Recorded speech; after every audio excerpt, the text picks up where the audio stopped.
This week I got to talk with Pelumi Olatinpo about his poetry collection, Manifest Destiny. If you are watching on YouTube, you're able to see the copy that I'm holding. And we are doing a giveaway. So 2 people are going to win a copy of this. It has beautiful sprayed edges with the gold embossed lettering. But also there is some wonderful poetry in here. So this is what it's about. America turns 250 in 2026. In Manifest Destiny, Pelumi Olatinpo delivers an essential examination of what we've been, what we are, and what we might become.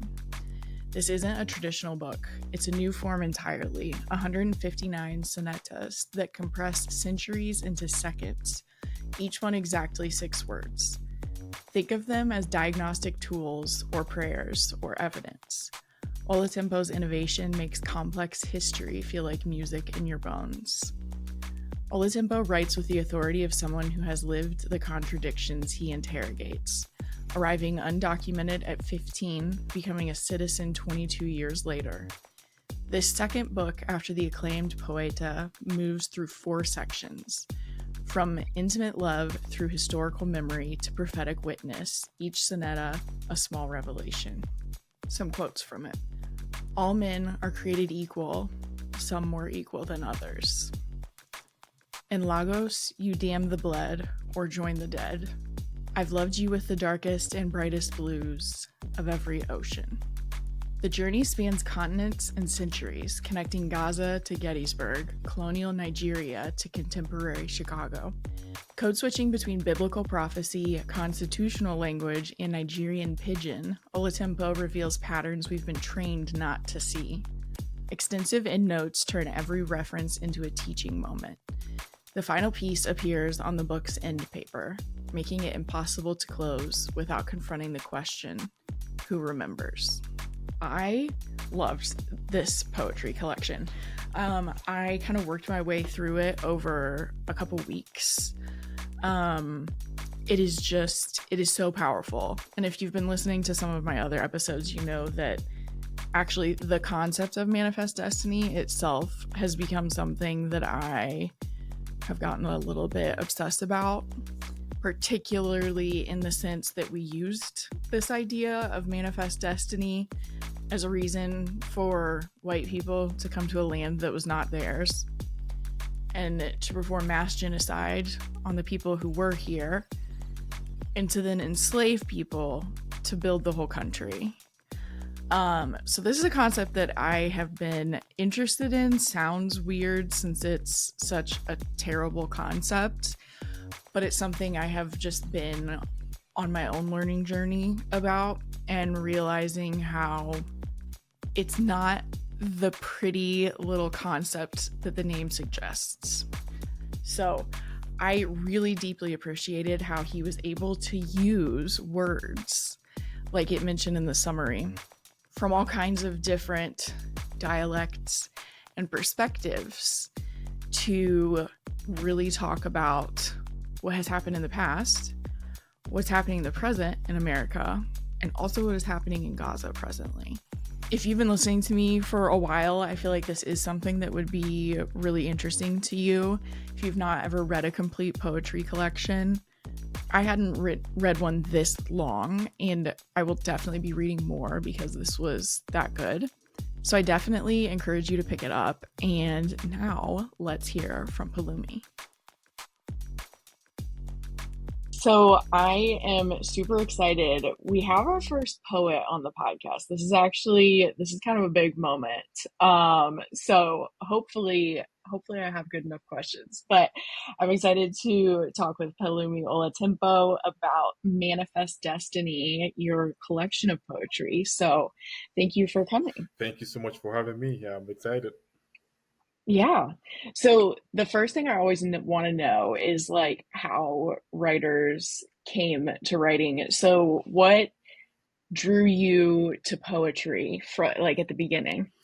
I think at a very young age, I was introduced uh, to, I would say, English literature and the sort of Shakespeare and the others like it.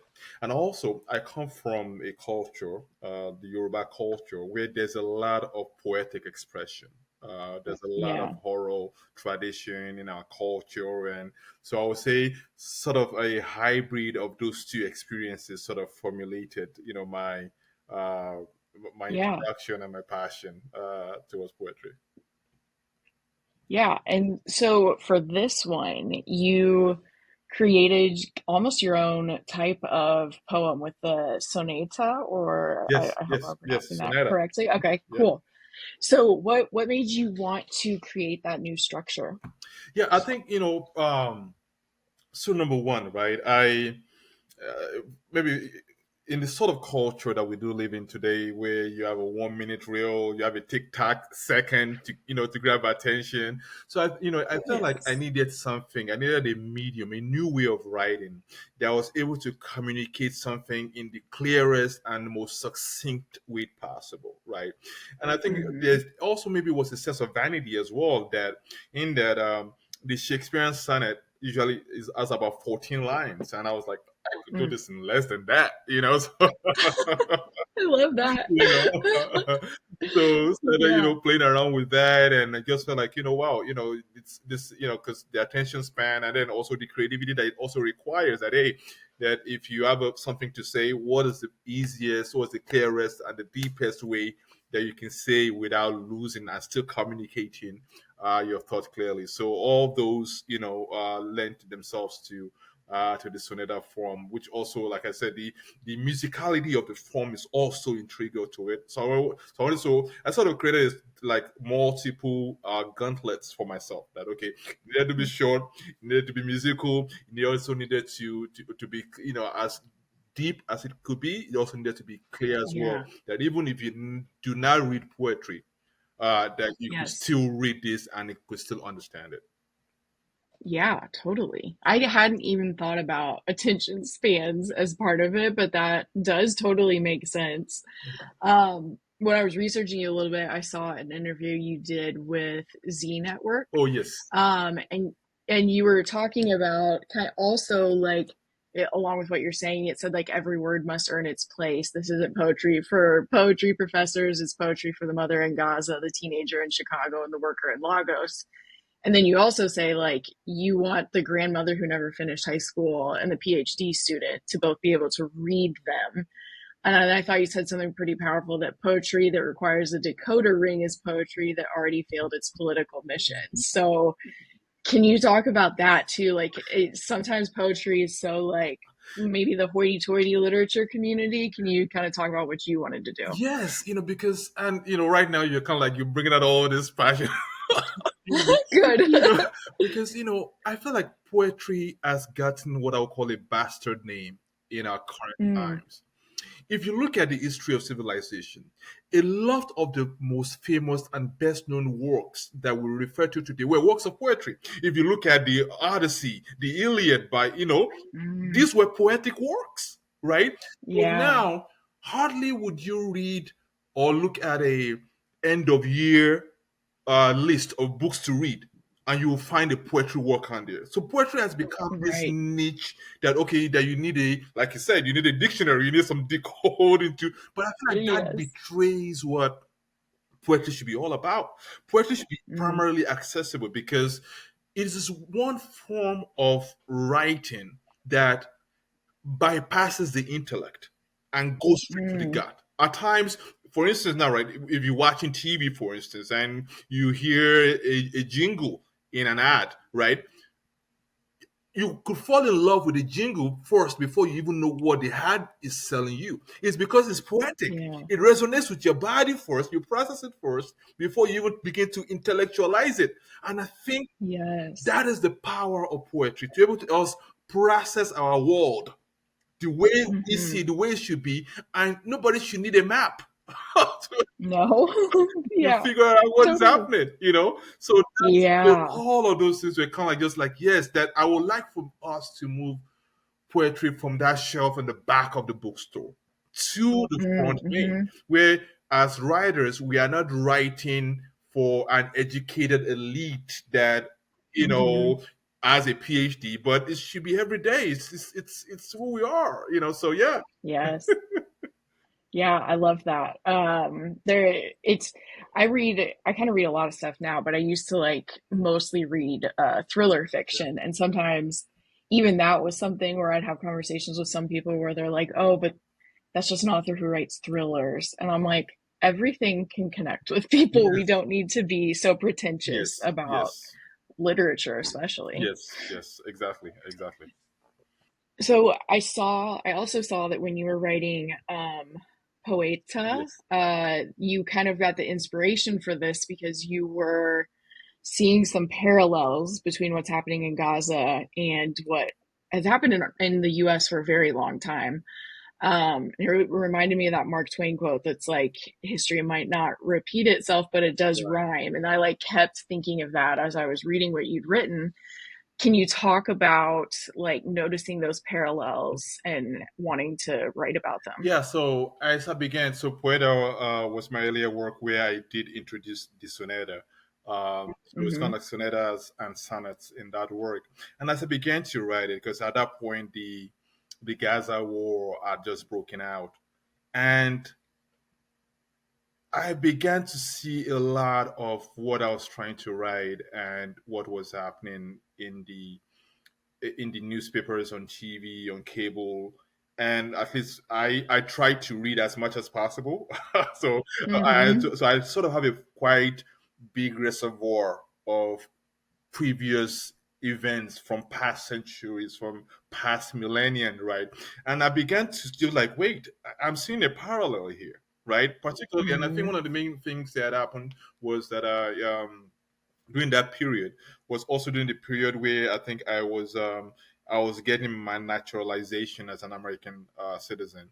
So Yeah. I had I think in the course of preparing for these tests, right, I learned Mm-hmm. about the Mexican American War, and Yeah. I realized all the things that happened there, and I'm looking at what is happening now, and I'm like, wait, you know, who is the victim? Who is the victor? Who is how is narratives being shaped, right? And I began to just Yes. be able to see, wow, is it like you said, it might not be the same players, but they are doing the Mm-hmm. same thing. It's like a script. It's like I almost felt like, wait, we are caught in a loop. We are caught in a Mm-hmm. loop. The Yes. same experiences are replaying themselves, and what role do we have to play to break out of that loop or reinforce the loop? You know, so those are Yes. those kind of things, those kind of thoughts that like, okay, you know what? And one of the things that I try to do in my works, Poeta and Manifest Destiny included, is to not lecture. I don't lecture you on what Mm-hmm. to think. I don't say this is it. You should think like this. But I just try to Yes. present the facts, present the Mm-hmm. experiences, present the anecdotes, and say, "Hey, are you seeing the same thing I'm saying?" You know, so yeah, Yes. Yeah. So that was kind of reminding me, I do have a wonderful copy for anyone who is watching on YouTube. It is such a pretty finished version. Um, but I had saved this one 288 because it really like gets into I think what you're talking about too, like narratives matter and then like the words we choose matter so much. So I'm going to read it. yes, please, yes, I hope I sound poetic. But it says, "I'm the American man and woman on the wild plains of the Wild West, taming the tribes of the wilderness, claiming their land for our destiny, commanded by the Creator. I'm the American man and woman on the scorched plains of the West Bank, crusading in the name of holiness. But don't call me a usurper, call me a settler." And this is what I have been learning a lot more about in the last couple of years is kind of like the hole in my own yeah, history education, and how we call them settlers because that's easier than saying like people who just stole land from people. Um, so can you kind of talk about how you were able to use these sonetas to talk about words and how we choose our words? yeah, and I think the Sonata 288 that you just read totally captures how power moves through language. Mm-hmm. Power moves through language. You know, how we can beautify, we can mystify or make something less threatening by the words that we choose to use, right? and Mm-hmm. and I felt like, for instance, in that sonata, for instance, if I said somebody was a settler to you, Mm-hmm. oh, it seems innocuous. They're just, oh, fine. They're just going to some place. They're just settling down. It doesn't seem Yes. controversial. It doesn't seem violent. It doesn't seem Mm-hmm. like somebody's been a victim. It seems like, hey, kumbaya, we're all good, right? And Yes. that reinforces a particular narrative, right? But if Mm-hmm. we're able to choose a word that better reflects it, then all of a sudden we're able to get better engagement. We're able to get better Mm-hmm. understanding of the situation at hand, right? So, and I think in Mm-hmm. that sonata, I try to say, okay, hey, I try to inhabit the the dialogue, the mindset of somebody that is say, hey, I'm doing this, but I want you to look this other way. Look at this other side. Right. Don't look, And I think, yeah, and I think we at times we see a lot of that in, from both national politics and also global Mm-hmm. politics. How to shape Yeah. narrative, certain words, certain, becomes, what is being pushed, across all our media. Yeah. Yeah, that's what I read a book here recently called Original Sins: The Miseducation of Black and Native American Children. And it talked about the word civilization because a lot of the white men who were putting together schools, I say with quotes around them, were saying they needed to civilize them, which like can sound is another one that can sound one way, and then you read our actual history and you're like, they were just stripping Yeah, culture yeah, from people just to get yeah, yeah, compliance yeah, essentially. definitely. um Go ahead. Oh, No, no, go ahead, go you ahead, go have ahead. I was something. just agreeing to what you were saying. Yeah, Okay, cool.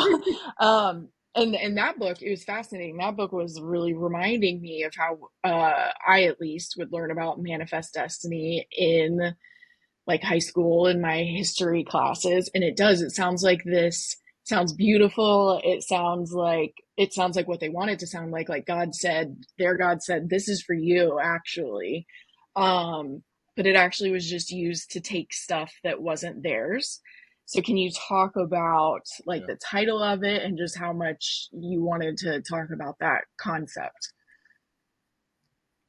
yeah, definitely. Yeah. So all throughout history, right, there's this kind of fog around the weaponization of religion.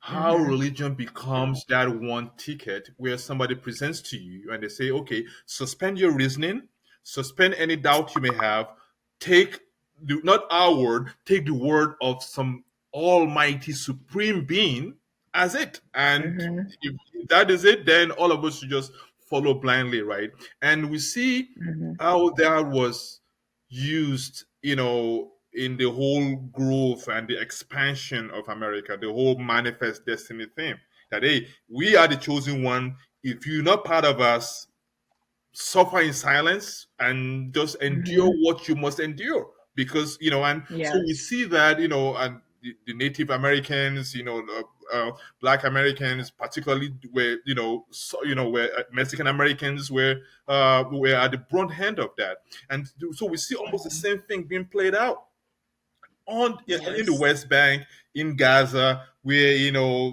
Zionism, for lack of a better word, believes that they Mm-hmm. own the land belongs to them, Mm-hmm. that anyone else on that land is temporary and theirs is the permanence, right?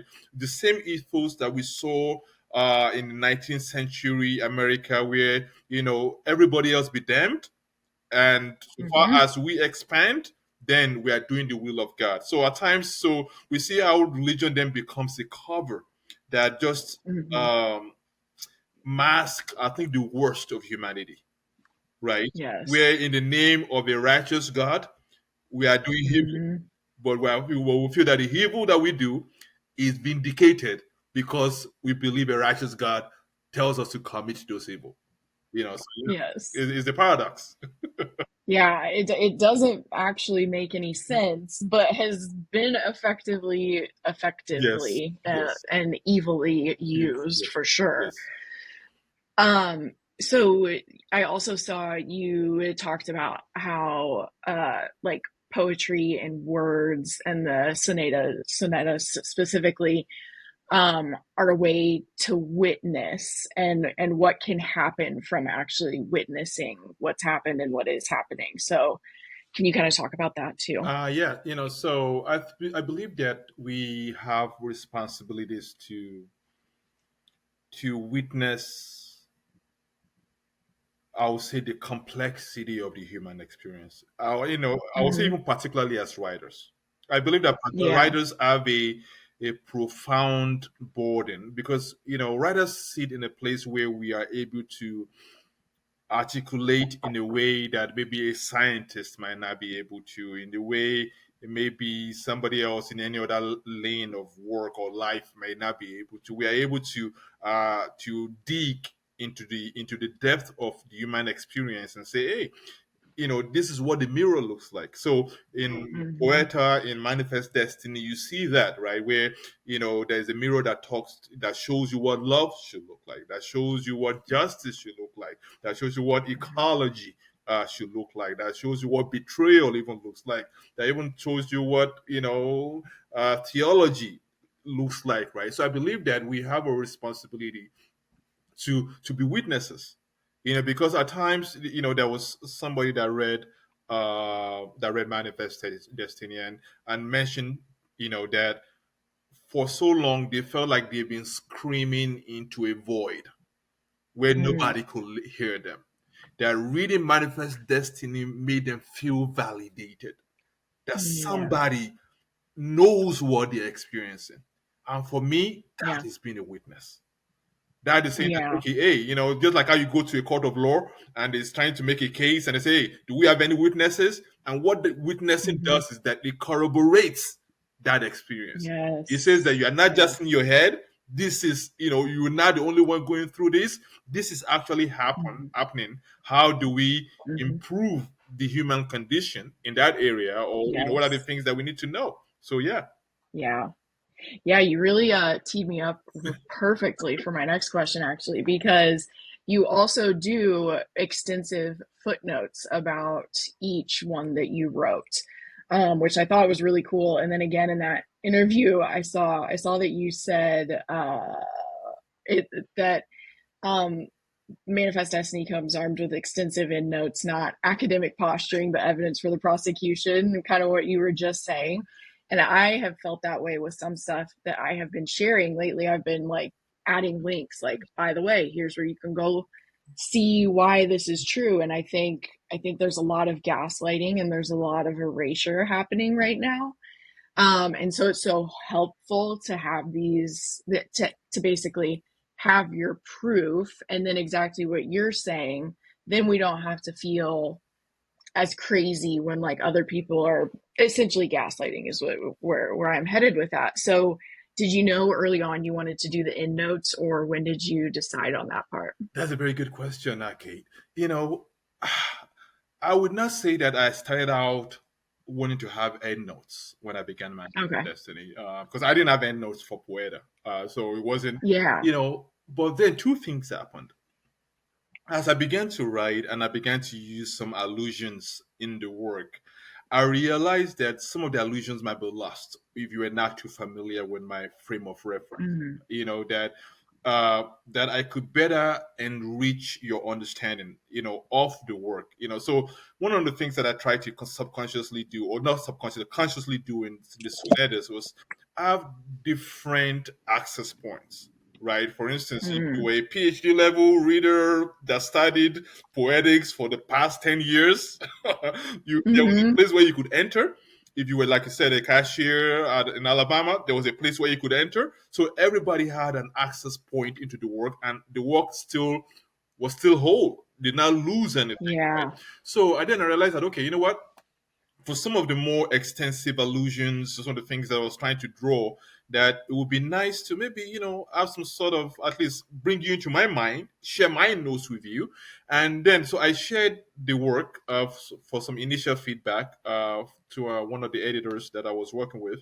And she was like, Palumi, I think this could use some end notes because, that would, but I help some, and I was like, oh, Interesting. I was thinking about that too. So that just validated my thought that okay, hey, Right. that would be nice to have some end notes. And then also, we live in a time where truth is up for debate, Mm-hmm. where folks say, "Oh, alternative facts, my truth, your truth," so we can never seem to agree on what truth is. So, and I feel like what Mm-hmm. we need for this work, I needed there to be an objective series of facts that no matter where you Yeah. stand on the spectrum, that you and I as humans could look at this and say it doesn't get more objective than this. The sky is Yes. either blue or is red. you know, Mm-hmm. you know, Yes. so Totally. the fundamentals are still fundamental, right?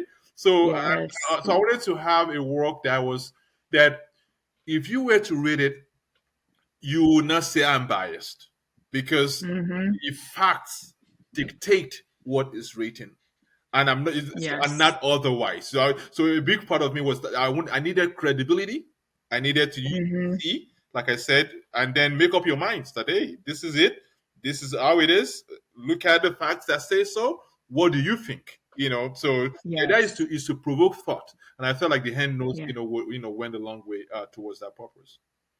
Yes. Yeah, I agree. And it's helpful too, because it's just when I'm having conversations about stuff, I'm trying to like have my sources because I don't want to be giving bad information. But then even with these, it's like, no, like this means this, and like here's some of the background for it Yeah, is helpful in conversations with some people right now. definitely. Um the other thing I thought was interesting though, it has like historical and political and sociological poem or sonetas, and but also there are some like love poems in there too. And so what was the purpose there to make sure that actually kind of both of those were represented? That's a very good question, Kate. As a matter of fact, I had one of our in-house editors who looked at the work initially and was like, Pelumi, I think the core of your work is about a social movement, it's about the social Mm, justice. I don't know about these love poems. They feel a little bit misplaced. Maybe we should make them another book. I was like, no, I don't think so. Because two things that if you were to open the book and the first thing that hit you was some sort of protest poetry, you'd be like, "Whoa, this is an yes. angry poet!" Yes. That it was said like, "Oh, this is an angry kind of work, right?" And I was like, "No, I Yeah. don't want you to give that expression because I didn't write this in anger. I didn't say, it Right. wasn't, there were times I was angry, but it wasn't an angry word, Yes. you Yeah. know." And Yes. also, I believe that human beings are complex. Mm, We live in several multiple identities at once, and yes. the same heart that experiences pain also experiences joy. The same heart that Yes. experiences love also experiences hate, right? So I believe that Mm-hmm. that we would not know what justice should look like. We have Mm, not experienced what love ought to look like. mm-hmm. So Yeah. I felt like having the works that deal with love in there was important to show us that hey, Yes. this is possible, and when it's Mm-hmm. possible, it could look like this. Even Yeah. the ups and downs, and then it makes. And I feel like as a reader, when you read a work like that, where I've been vulnerable. I've introduced you to my humanity, and then you were to read the harsher, more ruthless pieces. It makes it make sense. It makes it look like this is all coming from the same place and not two Yeah. different persons. Right. Yeah. And the love is what we're trying to be Yes, aspirational toward yes, as well. yes, yes, So it's nice to have it there too, to be like, and this is why we don't want yes, people treated this yes, way. Like there, yeah, I really enjoyed the inclusion of that as well. And you also did it in multiple parts.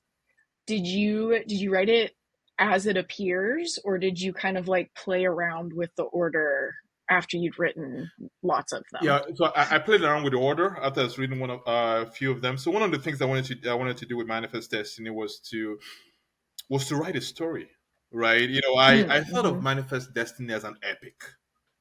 So Mm-hmm. the work, for a lot of your listeners and viewers that might not be familiar with it, is broken into 4 books. So there are 4 books in Manifest Destiny, and each book takes you on a journey, right? And then it climaxes and then brings you down, not brings you down, but kind of like descends. So it's like you're going on the side of a mountain, you're ascending, and then you're descending on the Yes. other side, right? So as I began to think about that within that scope, that okay, I wanted you to be engaged. I wanted to tell a story. And then I needed to think of, okay, what soneta fits in what part of that narrative, right? And how does it Mm-hmm. work with the whole? That it was also important that even as I was retrofitting it in, that it Mm-hmm. wasn't breaking the message that I was trying to pass along at the end of the day. So I had to keep those two thoughts in mind at the same time. Yeah. So that sort of influenced the arrangement of the work as well. And so Yeah.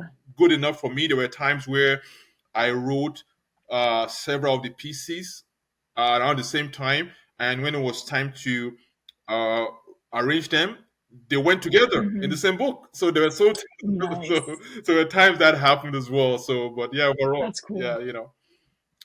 Yeah, it does help it kind of feel like you go on, like you're saying, like kind of like 4 different Yeah. journeys that are all related. Um, with another thing about structure. So obviously, like you kind of invented this structure, you have to stick to a certain amount of words and all of that. What is editing like with poetry? So, like, are you like kind of like stuck on one word for a little while? Like, do I not like how it rhymes? Like, what's the editing process like? Yeah, I think the sonata Mm-hmm. presents a different sort of challenge from any other kind of poetic work, in this sense Mm. that so a little bit of a recap for Mm-hmm. listeners and readers. So a sonata is no more than 6 lines, no more than Mm-hmm. 10 words per line, and there has to be a fixed rhyme scheme. So let's say A B A B C C A B C A B C, and the challenge that it provides is that, let's say if you're doing a freestyle, a free verse, Mm-hmm. you could write multiple pages. There's no need to, I guess, hold yourself to a certain limit of your expression. Mm-hmm. But the sonata demands concision. That Yeah. what do you know what will take, let's say even in a work of prose, if you're in a novel, for instance, right? Now you're writing a novel and you might devote the first couple of chapters to setting up your story. Mm-hmm. The sonata demands that your first 1 or 2 lines, you have to set up your story. Right? Yes. Because it reminds me of there's a, yeah, I don't know if you're a fan of Lord of the Rings. I am a fan of Lord of the Rings, and I think Yeah. I think it was in this, either in this second or third installment. Uh, Two of the elves, none of the elves, they were sitting on some of the trees, right? And the trees were having a meeting, right? Mm-hmm. And the guys were like, "Oh, think our friends are burning. How come you guys are taking so long to say what you have to say?" And then the tree leader said, "In Hold Antish, it takes a lot of time to say anything. So if you say Mm-hmm. something, you gotta be sure it is worth saying. So Yes. so that's exactly the principle behind the sonata. So as a result of that, it means agonizing over every word, because you only Yeah. have 60 words. So, Right. and it means every word almost has to be doing a double duty. Every Right. word cannot just do one purpose. They have to serve two, three, four, at times 5 purposes, right? So you are Mm. constantly revising. You are constantly editing. Now, at times, it takes me days. It takes me, at times, could have written something that I thought is done, and then weeks later, I'm still revising it because I'm like, oh shit, Yeah. you know, this is a Yes. better way to say this. This is a better way to say this. Or so there's it's the I find myself going through multiple drafts, even though it's just Yeah. 6 lines, even though it's just 60 Hmm. words. But you have so little time to communicate, and what you choose, how you choose to communicate them becomes more important, as opposed to having multiple pages to, express your thought. And just Right. you are constricted, and to make your point Mm-hmm. as soon, as fast, and as clear as possible. Yeah. That's reminding me, I edit a lot of videos, and sometimes when we're like bidding stuff, someone will be like, we just need like it just needs to be a really quick 30-second reel, but it has to convey so much information. So like they come into it thinking like I'm asking you for something that's 30 seconds, that's probably not going to cost very much, right? Versus like actually not having to try to cut down 30 minutes to make perfect sense Yes, that quickly. That's actually a lot harder yes, to like figure out how to condense it and still pack the same punch. yes, But like you're saying from the beginning, sometimes it needs to be short so that people will actually consume the yes, message. yes, yes, indeed, Yeah, indeed, indeed. yeah. It's fascinating trying to figure out just when is concise necessary and like when is long form Yeah, necessary. and if I could ask you a question, Kate, right? So for Hmm. you, right? So this is the first time you're having a poet on the podcast. Hmm. So for you, what was it like reading a work of poetry in this format? What was the Hmm. impact of the length of the format for you? Did it make any Yeah, difference? How did you process all of that? yeah. So I have read like standalone like one Yeah. poem at a time before, but this was like the first time I read through a whole collection. And I think it was probably resonating with some of what I just said too, where I've had to, even as an editor, figure out how to say things really succinctly. And it was also reminding me of what I end up loving about lyrics in songs when someone is able to like convey something with like maybe two verses and you're like, oh, that was really clever, I really understand that. The other thing that was interesting for me with this is I've been learning more about like Christian nationalism and the way that scripture has been used differently. And you have scripture, I think, in the invocation at the Yes, beginning. yes, yes, Um, and it was reminding me of, in some ways, of scripture, but like scripture that is interpreted in a more positive and loving light than the version of Christianity I grew up in.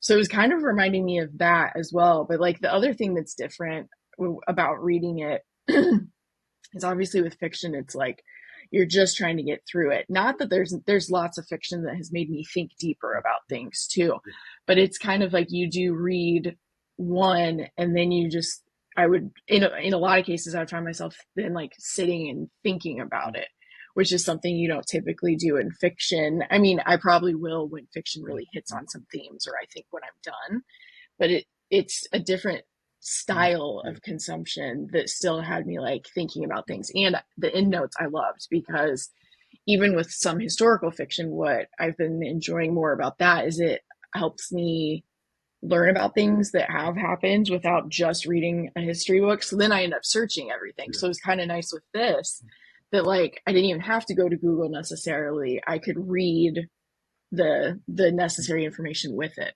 Awesome, awesome, awesome. Yeah, so and that exactly, what I guess I had in mind, So the fact that That's you said good. this is your first time reading through an entire, Yeah. for me, I would take that as a win. Yes. Yeah.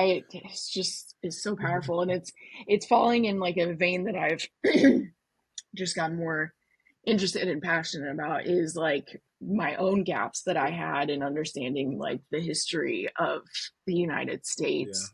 And then also kind of, having basically I grew up as a pastor's kid Oh, in a very white evangelical church, and I deconstructed pretty much once I was about 19 years old.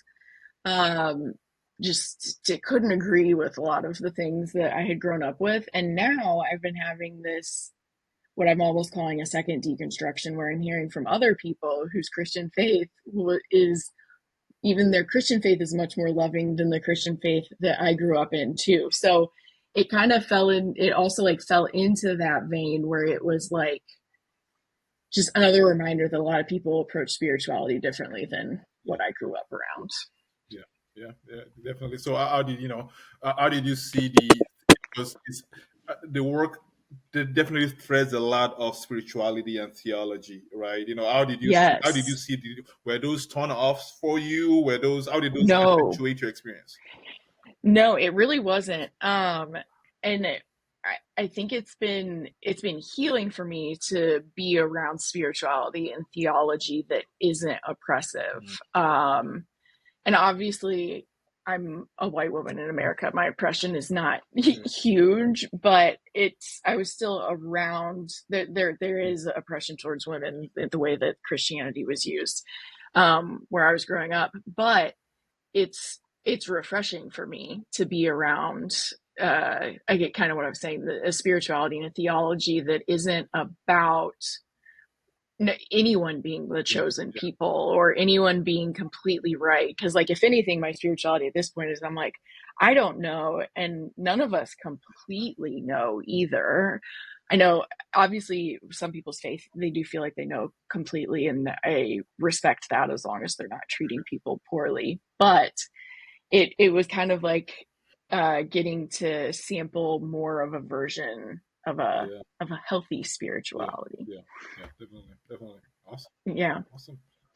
Yeah. So the other thing I saw that you were a little bit, as I would be too, a little bit nervous publishing this because you are drawing parallels between what's happening in Gaza and what has happened in history in lots of different scenarios.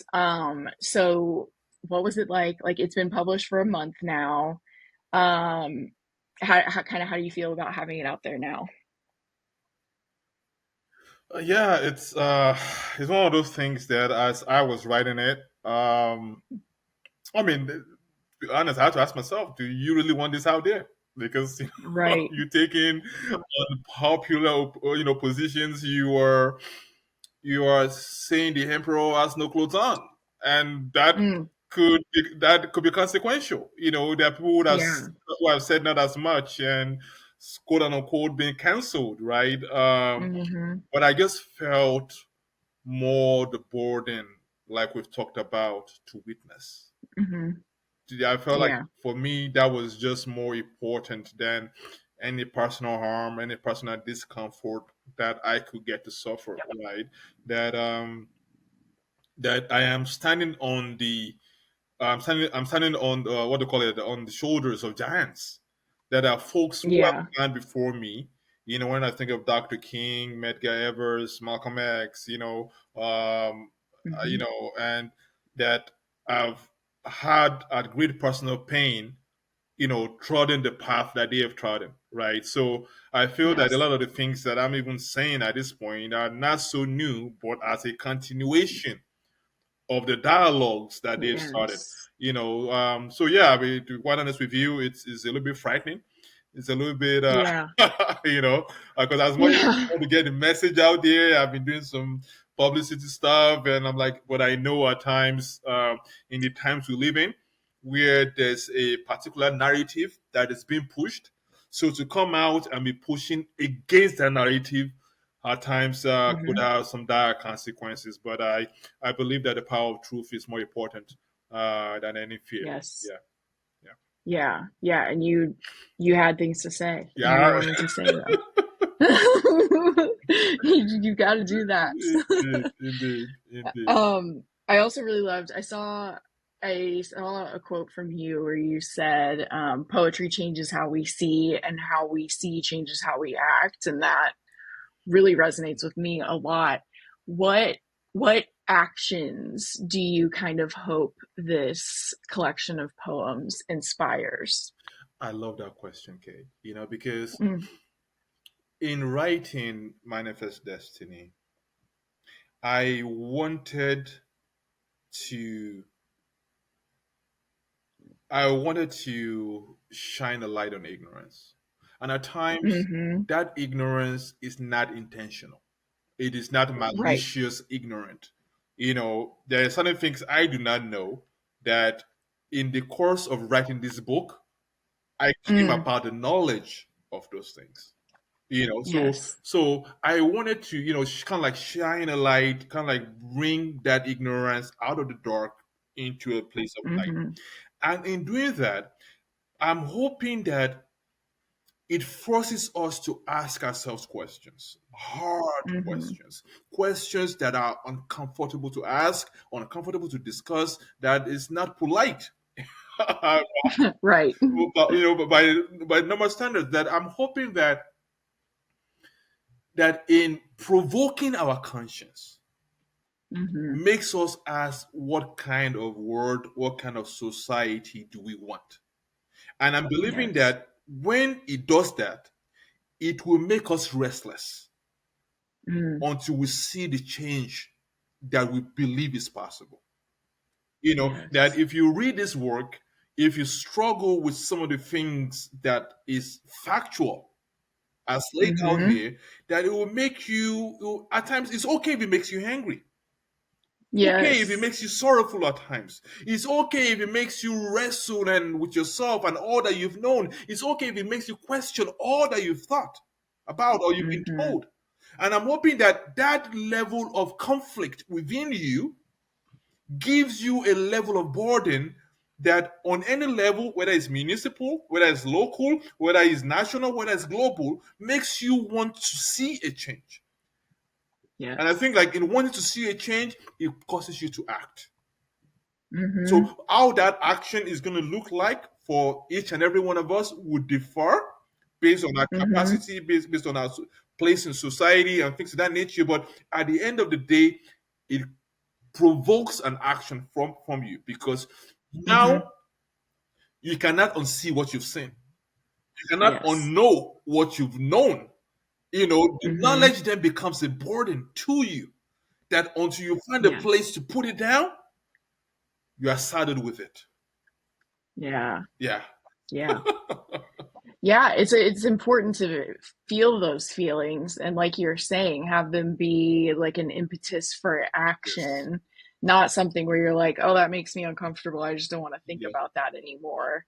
And to your point of ignorance, that's kind of been what I've been thinking about more too is like we all don't know Yes. everything for all kinds of Hmm. different reasons. Especially in the US, there was stuff that just isn't taught to us. But I think you're right. Like, it's not always malicious that it's ignorant, and it's about like, what do you do once you get Yes. this new information? And kind of, I think, even along with what you're saying, like, then does it spark more curiosity to like understand more about certain topics? And then, kind of like we were talking about with the fact that there are the love poems there, like, does it motivate you to kind of hope for the aspirational version of how we could all treat each other? Mhm. Yeah. Exactly. Exactly. Yeah. You've nailed it on the head. Well, you did too. I'm just kind of saying it back to you. Um, so I do always ask people at the end if they've read anything recently they loved, or if there's something that you always recommend. So do you have any works that you really love that other people might want to listen or read? Sorry, not listen. Other works. I mean, there's a work by Do you want me?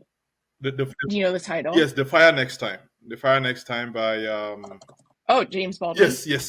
Goodness, Yes. forgive me, James Baldwin. Yes, Oh, it's okay. so yeah. That is a great work. I feel like a lot of what we see there telegraphs, part of what we do see here in Mm-hmm. this work, and then also a lot of what Langston Hughes have written. Mm. Um, so I found a lot of his work very, Yeah. um, for instance, there's some things he wrote about religion that I was like, wow, they would have killed you for this, Yeah.